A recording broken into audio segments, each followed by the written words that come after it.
partout bozali kolanda biso na kati ya chaîne na bino Ediba TV mwana mboka Congo, chaîne oyo ilaka bino masolo kitoko ya mboka na biso ya politique ya mboka na biso lolenge nini ezali kotambola.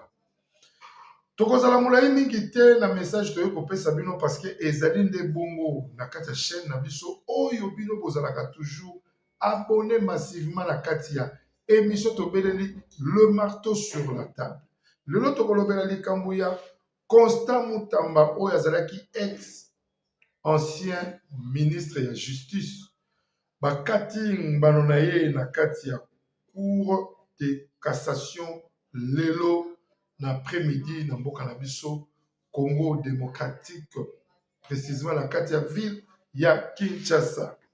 Bakati dossier ya Constant Mutamba na problème oyo azalaki nango na cour de cassation, mais azwaki nanu attaque lobby na 3 heures du matin ndenge bato balalaka pa na ye bayaki koaleve ye, mais bazwaki ye te akei ye moko na kimia na kati ya rendez-vous oyo ezalaki bongo tina minute ya lelo police baunité ebele ezali liboso ya lupangu na ye mpona kosala garde mpe kotala kosala sécurité na ndenge oyo bazali kotambwisa makambo yango na mboka na biso Congo démocratique. Ezali pasi mingi bayimboka nde kolandaka biso na bwanya mpe na bokebi ezali ya bino munganga spirituel dokotolo nango dokotolo na bango likambo ya Constant Mutamba tolobeli yango de partout elobami mokili mobimba. Nasi na émission précédente na otako tia bato bakomona ke bato basambeli bato balali na baveille de prière mpona koluka libération ya ndeko na biso Constant Mutamba.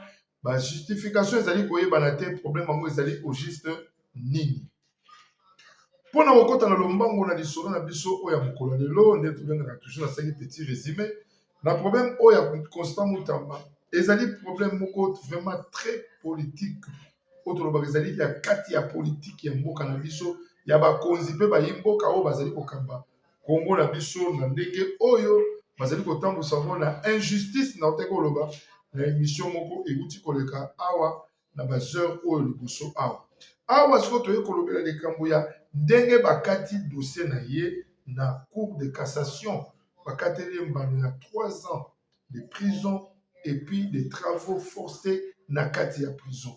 Bayimboka tosala mwa moke mwa analyse na likambo oyo awa na kati ya les marteaux sur la table oyo ekambami na ye moko papa edi munganga spirituel etant que analyste d'investigation entre tant que journaliste d'investigation plutôt na kei na mozindo mpe na molai koluka likambo oyo ya Constant Mutamba totali mbongo wana aliaki yango te adeplasaki yango babimisi ba juridique ebele bamakambo ebele oyo asali boye azongisi boye akei nango boye asali boye me na kotala Mutamba alembongo ezali na groupe ya bato oyo baprépare mpona kokase ye na makambo ebele tel que na baélection 2028 oyo biso nyonso tokoya tosala totya mitu na bapoint oyo tozali komona oyo ezali na badéfaillance neti ngai na koya mpona gouvernance ya ville ya Kinshasa mpona kodirige tant que gouverneur oyo tobengi le maire ya ville ya Kinshasa bamosusu bakozala na baprovince songolo pakala me ngai province oyo naponaka oyo na tia libaya oyo naza kobetela mbela depuis 2024 nalobaki na ville ya Kinshasa. Ndenge mpe elobamaki ke Constant Mutamba ye na élection ekoya ya 2028 akotia motu seke azali moko oyo tata mokonzi ya mboka oyo natangaka nkombo na ye mingi na respect nde akopona soit azali moko oyo mpasi atiaki makanisi ke Mutamba na ndenge atambwisi mosala ya kosilisa kuluna kosilisa turbulence kosilisa vol kosilisa nyonso ya mabe na kati ya etonga na biso ya Congo démocratique. Bayimboka mosusu bayoki tama bayoki motema mabe ya kosimbisa ye touche tokotanga bakombo na bango te bamiyebi bango moko baoyo basalaki lisanga na banzuzi mpo te bakitisa motu ya Constant Mutamba na mabele na bampoisonnement na babiloko ebele bazwi ete pote azali ya nzambe azali ya nkolo lelo oyo bakateli ye 3 ans de prison pe de travaux forcés tozwa spot publicitaire oyo tozonga na lombango na mozindo ya masolo na biso po tokende yango na noki po toyeba nani azali à la base banani basali mbino pale ya ba. Allô? Allô Masasi? Ya Masasi? Boni mama kuna na homme de veillard Misunga. Naza déjà na Misunga homme de veillard. Au moni tant maman avec église. Allô naoki bien te. Tant bazo sengo mbongo, yo tindi mbongo, bango bale basonge bakati basonge ba memel ba dispensaire mike. Eza sunde ngona te mama. Mena poto na Kishasa la même chose. Et loko zo sepeli sanga. Banda mama koma na Misunga homme de veillard. Kotali mama. Oh mama zongi lokola bébé, bazo zo soya mama. Oh, mais là so moni mama zongi chéni. Maman zo dia 3 fois tongo midi poko. Debo nanga elo musu sepeli singai. Misunga homme de veillard. Oyebi ba, oyebi ke bana courant so kata. Soki esalika manœuvre pano ya temps bana lumière 24 heures sur 24 heures et puis connexion internet efanda et puis soki mama ayoki mal à l'aise ou bien mutu pasi nzoto déranger kaka na mutu na place alali wana afini bouton rouge docteur mbango azaka tu sais pourquoi homme de veillard Misunga eza na kati ya clinique Misunga Noso futi mbango nozo regretter te. awa lisusu bien yango ezali baminganga bazosala mama contrôle chaque semaine. Mais azala kuna? Abela te bazosala examen. En tout cas, ya Masasi emonani penanga na pemi. Bana mama comme na homme de veillard Misunga. Emonani na misu te. Emonani bamboko na kopinda ya pampa bana. C'est fini tout ça. Boko liango lisusu te. Homme de veillard Misunga. Ngana bako rendez-vous quand la fin du mois. Na pemi. Non, tika ya fanda kuna lia tranquille. Apema, ba médecin 24 heures sur 24 heures. A continuer kuna ngana lopesa ka mbongo na fin du mois. Yebisa bango na changer comme on a commis li batimi songa. Babe. Voilà de retour na kata chaîne na bino Ediba TV e kamba mina munga spirituel donc tolo na bango. Na lobaka na bino malamu na kata chaîne oyo otobengi Ediba TV mwana mboka Congo elobelaka lisolo ya mboka na biso patriote ya mboka na biso. Na lobaki na bino na minokolo ezali koya na kozongisa banalise oyo tokotia micro na biso baladere ndenge ezali kotambola na Kinshasa pe ndenge ezali kotambola awa pote tozwa susu mayimboka oyo meme ezali koleka awa na Afrique du Sud likambo ya Dudula ezali bato oyo bazali kosala groupe ya bato oyo mpona kokweyisa baétranger nyonso oyo bavivaka na kati etonga ya Afrique du Sud balingi baétranger te bakokweyisa biso na misala na bango bakokweyisa biso na milongo ya mikanda na bango bakobengana bana na biso na bakelasi nde ezali kosenga biso topeta mbela mboka na biso etonga mosusu mpe baza na bandenge bakobeta mbela mpona monaki banigérien mokonzi ya mboka na bango asalaki bwanya ya mayele ya koya kosolola awa mpe koluka moyen bayimboka oyo bazangi misala bazonga epai na bango na Nigeria. Epongo biso bakongolais tokobeta mbela pote bino banzuzi bakonzi ya mboka bokomisa message mpe patata mokonzi ya mboka pote biso mpe bakongolais toyeba ndenge nini tokoki kotambola soit tokozonga epai na biso ou tokozala awa. Balobaka na bango ya mboka mosusu mpe balobaka c'est mieux d'être chez vous, chez toi ozala kimia parce que kozala libanda ya mboka tozalaka likolo ya nzete na tokiti na sete. Bayimboka mboka mopaya ezali pasi mingi mpe ezali na baproblème ebele. Ezalaki mwa message na lansaki na kati ya lisolo oyo tokosolola mokolo lelo ya Constant Mutamba.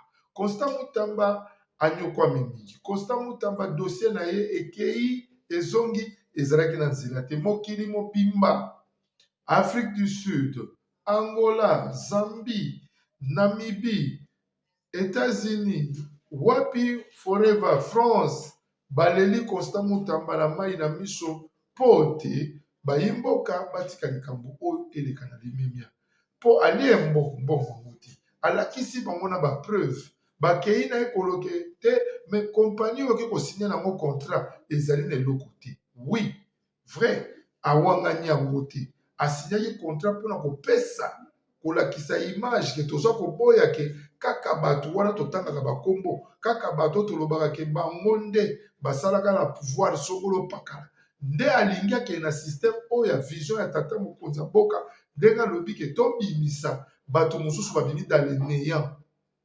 comme Constant Mutamba ndenge biso mpe babonganga spirituel tokobima mpe dans le néant wana nde kosala ke esala un Congo de nouveau un Congo né de nouveau na bato ya sika oyo bakoya na mentalité ya sika ya kokamba mboka na biso eno sakiki wana kombo wana eke boye totangi bakocomprendre bango kaka bazalaka kaka 2 années et 2 années na bokonzi ce n'est pas bien.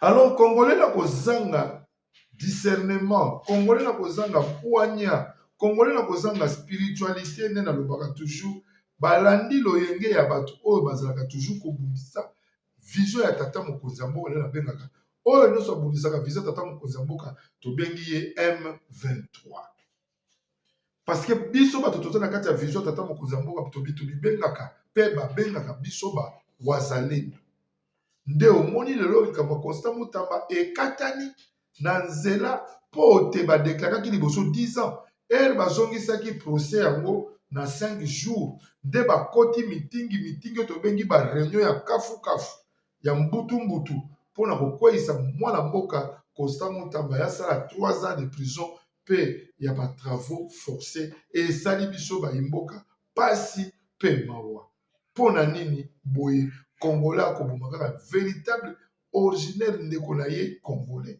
bakangaka moko awa azalaki na baproblème ebele ya badétournement ntina bamonta ya ba 20 millions de dollars tokoloba bongo plus de 100 000 quelque part mais abima asala inane abima bino banzuzi eloko yango nini oyo ezali kotambola mpa na biso Constant Mutamba atie justice na nzela asali oyo emonani na miso ya bato mwana oyo aza korespecte baboti te akotaki na régime ya kuluna mwana wana beta tata na ye mwana wana kata mama na ye loboko mwana wana boma ndeko na mwasi mwana wana asala boye mpo na injustice mpo na lokoso ya meya me bozwi bato ya bongo bolimbisi bango bozwi Constant Mutamba botyai na boloko oyo nyonso Constant Mutamba asali mpo na droiture ya mboka na biso bayimboka bobosani ça fait très mal 3 ans bokateli ya travaux forcés eza nango pasi mais toali ya nkolo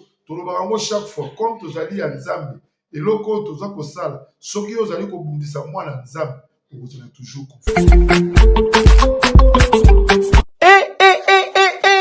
mwana ya poto nyonso bana ya diaspora fini makambo ya kotindaka mbongo na bafamille po ete basombela biso balopango na nsima balia mbongo tolela na yango mama Clémence mpe papa Jean-Pierre Kabamba basalela biso cité de la diaspora numéro 1 awa na RDC depuis 2019 na bongo mwana ya poto nyonso ya Canada ya France ya Belgique pe mokili mobimba na $3500 ya pamba oza na terrain ya 20/20 awa na cité de la diaspora okomikolo lopango ata soki $3500 eza ya kokoka te yaka na lombango po ete ezotekama mpe ya crédit eza pe ya promotion sala na lombango benga biso na banimero oyo plus 181 75 66 46 76 plus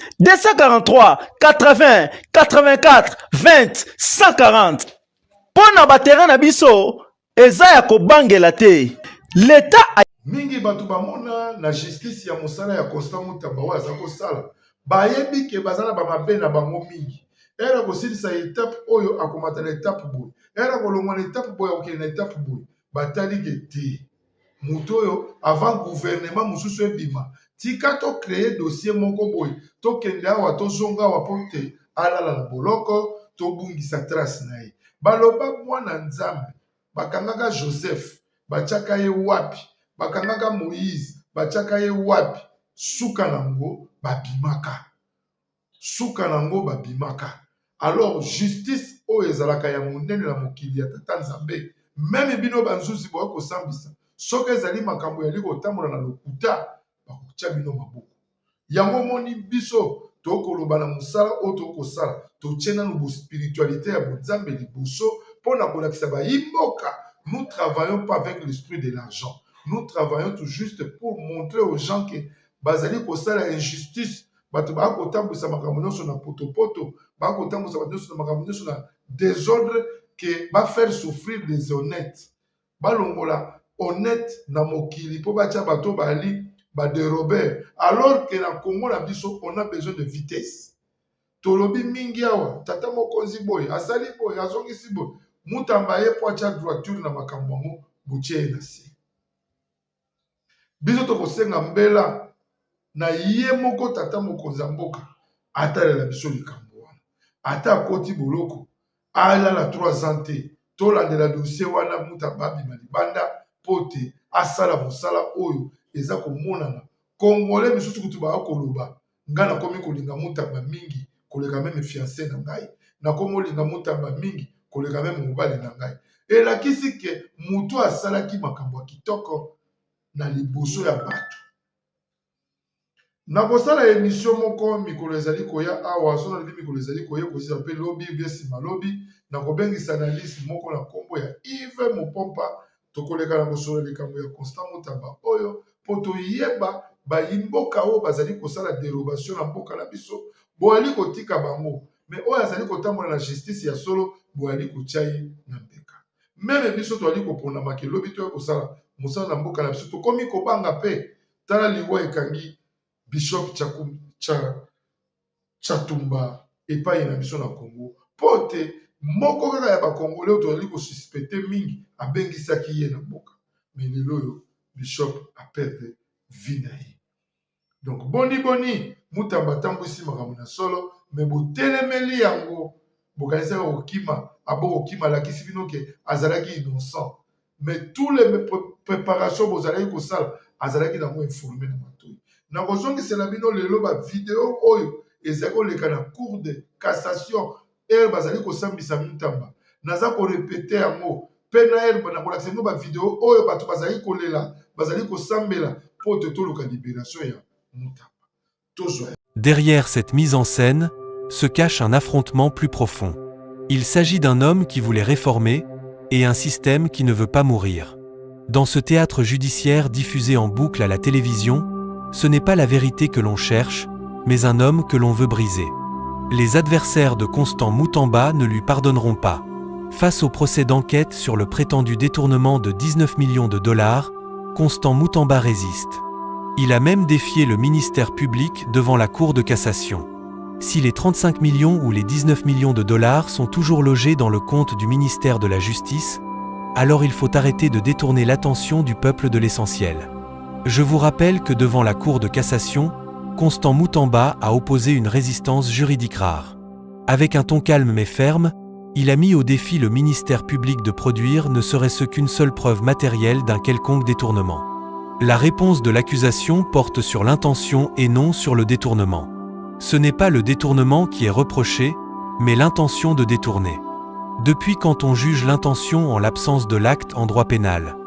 Depuis quand une volonté supposée et non démontrée devient-elle la base d'un procès télévisé?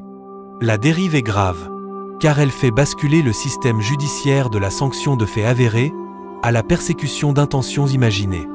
Ce jeune ministre courageux est juste poursuivi par des vautours qui vivent de la mafia organisée. Nous devons être clairs à ce sujet. Il faut qualifier ce procès télévisé de théâtre. C'est un théâtre qui a pour but de détourner l'attention nationale de priorité.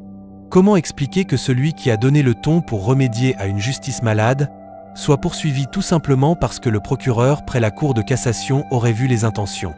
Les experts juristes disent qu'en matière de détournement, on constate la disparition des fonds, ce qui n'est pas le cas avec Constant Mutamba.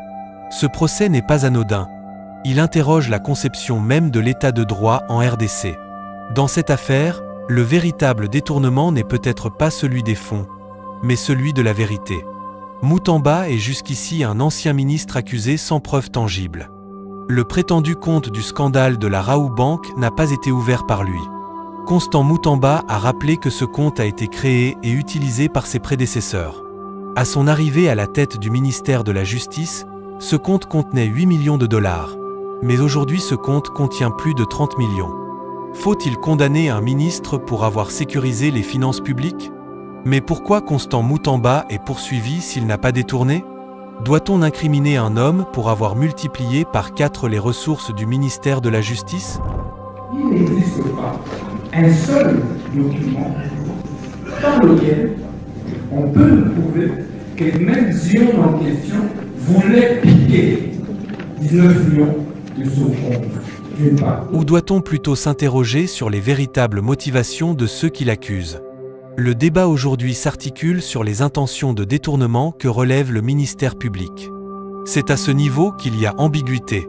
Au-delà des apparences judiciaires, ce procès sent le règlement de comptes politiques, au détriment de la vérité et de la justice, et surtout au détriment des priorités nationales. Depuis quand la justice congolaise sanctionne-t-elle l'intention supposée d'un détournement, en l'absence de la moindre disparition de fonds? Ce glissement sémantique et judiciaire est d'une gravité extrême. Les juristes sont unanimes sur cette question. En matière de détournement de fonds publics, l'élément central est la constatation de la disparition des ressources. Or, dans ce dossier, les fonds sont bel et bien présents, logés dans le compte officiel du ministère de la Justice. Tout porte à croire que Constant Moutamba paie le prix de son courage politique et de sa volonté de réforme. Dès sa nomination, il s'est imposé comme un acteur majeur de la refondation de la justice congolaise, un secteur gangrené par des décennies d'instrumentalisation politique et de prédation financière. Ce jeune dynamique et déterminé représentait une menace réelle pour les réseaux mafieux qui vivent de l'instabilité judiciaire. Ces vautours ont toujours travaillé pour maintenir la justice en état de fragilité, et Moutamba était le point de rupture qu'il fallait abattre. Il était la rupture que redoutaient ceux qui ont fait de la justice une rente personnelle. Moutamba parlait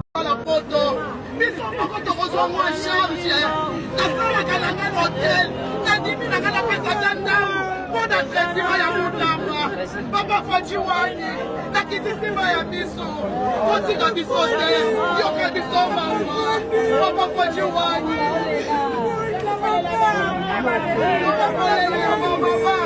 Mama matoleli, mama matoleli. Continue la bisoye papa, continue la bisoye. Toye guerre, toye koswana te, toye kofinga te, mais toye na kosenga libération, libération, libération papa, libération, libération, merci.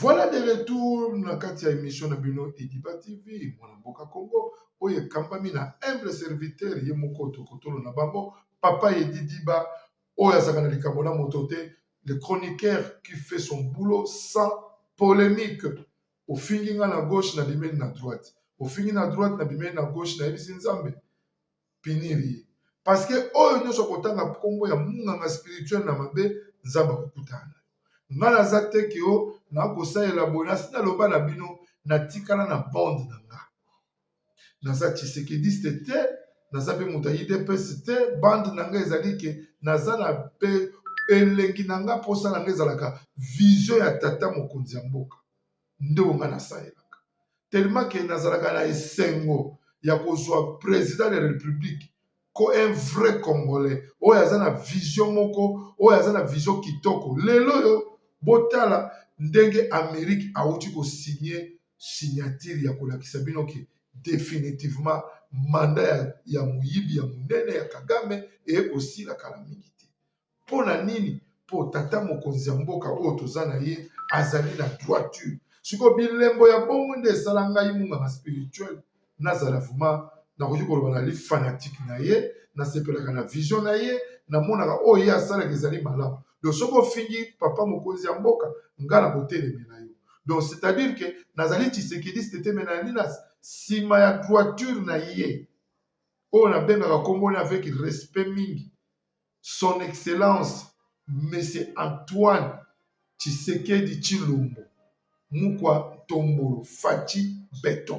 Donc j'ai le plaisir de prononcer ce nom-là pour nayebi qu'il fait son boulot très bien à part la haine ya ba M23 tala côté à stopper munguna et politique anam tala côté à stopper nanga au moins la boigna on a bien à chaque fois que la sagesse et l'équipe moto a la intelligence oyo atelemaki na kati ya parlement étant que président parlement tolobaka aza est très intelligent mais tala côté batie toyebi ye mtazali de Robert na makambo nalobaki na kotanga su bakombo ya bato wana te mpona kopesa bango gaz tokobanda koyeba kaka ke eza songolo pakalanda aza place boye eza motu boye place boye bayimboka tosala ningele bayimboka tofungola matoi toyeba ke même na bajournaliste chroniqueur oyo ebele toza na bango baali corrompu lokola loire na kosala mpe émission na ye kala mingi te na nsima ya émission oyo na kolobela makambo masonge ya Pero Loire congolais fongola miso bakomi comprendre ce que bakor na biso na baaméricain ekomi déjà acquis ekomi na suka bacréer oyo mabe mpona kopesa distraction epe mpona kosilisa valeur ya tata mokonzi ya mboka eske mutu lokola président de la république akende kotinda bato babeta Loire congolais où allons-nous? Pourquoi nous sommes des rêveurs? Pourquoi nous voulons toujours être des rêveurs? Loire a un scénario et na Katumbi na batu na bango ba Hippolyte leur bande. Loire a na baronki na batu na poto wana ebele même en Afrique du Sud na biso. Loire na baronki na batu mokili mobimba na bina kolobela ngo na émission mobimba ça kosala ba ye moko Loire na ko expliquer bino qui est Loire. Ce sont les gens qui marchent dans l'esprit à meilleur. Tala na journaliste na TV5 alobi ba propos na yo moko ya monde ko betisa yo film. Bayimboka pona mokolo lelo tosuki awa na pesi bayimboka nyonso balandaka biso na bokebi pe na bwanya ba mbote ebele epai bozali bo continuer ko soutenir œuvre de Dieu oyo na tous les deux chaînes on a le Baranabino et Diba TV moi na Congo oyo ezali na kati ya émission tolobi tosolola yango Eliba TV mwana mboka Congo oyo ezali na kati ya émission tolobi le marteau sur la table na ba na bino mois de août septembre tokozala toujours na ba branche ebele ezali koya tozali koluka ndenge nini ya ko préparer ba émission wana pour bon na ba invité na biso sur le plateau pour tolobela ya mokuse ya molai éducation familiale ko éduquer bato spirituellement kolakisa bato mabende bazali kotambola pe kolakisa bato politique ya mboka na biso e kotambola ndenge nini na banguna oyo batelemi toujours na sima na kopesa mbote na ndeko oyo atikali sima te oyo alobi azali le seul pionnier oyo atikali na loboko esimbi Ediba TV na kombo ya papa français oyo tobengi susu tatu français na kombo ya Fiston Kabwena ya ba Fiston ye alobi akotika Ediba TV te ata mokolo moko po kulutu azali kosala émission azali kulutu na ye ya katimini ndenge tolobaka toujours ye pe alobi na kosimba Ediba TV nyonso chaîne oyo Kabwena azali kopartage yango na ba contact na ye nyonso ebongo yo okozela nini yaka pe koma lokola Kabwena lokola Simplice Lutona John na kati ya ville ya Montreuil lokola Aimé Kalemba lokola Franck Matosilwa lokola président Dove Menama oyo asimbi lisanga mobimba ya bana monga fula na kati ya retrouvailles des anciens de monga fula. Quand on cite les noms comme ça ezaka pona kopesa bango force na musala kitoko bazali kosala même na kati ya Ediba TV ndenge balandaka chaîne oyo ebongo yo pe sala pe effort obanda pe kolanda chaîne oyo na bokebi pe na bwanya na pesi mama Chala mbote na mboka France na pesi bayimboka nyonso mama Shela Mwanda epai ozali Zambe amona yo na pasteur Stani na musala kitoko bozali kosala pona bana na biso tobengi ba orphelin bana bitike oyo bazali na kati ya lisanga organisation ya mama Shela Mwanda bokozwa pe publicité nango sika. Merci. Tomonani mokola lobi soki Yesu Masia azongi tellement que je vous aime beaucoup. Bye bye.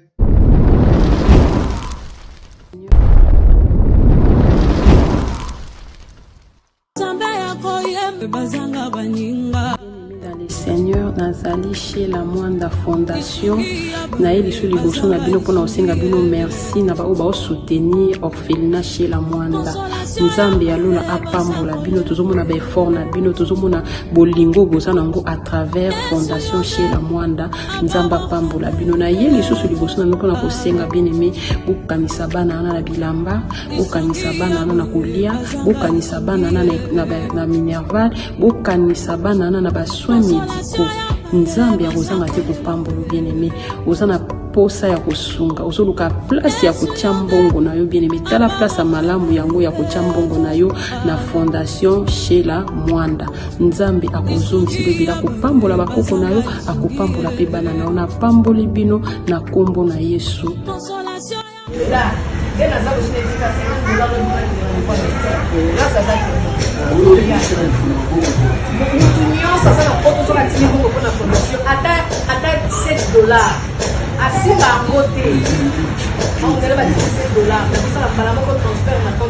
Bien aimé, pour ça, nous savons tout à l'heure.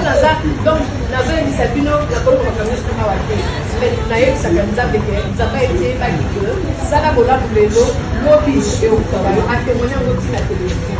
Alors, il y a pas de choses que nous avons fait ça dans le salle, il y a pas de bango à bétailler, à nous ne pas bien dans la date, mais nous avons salle et on a balodi et ça nous a posé dans le salle.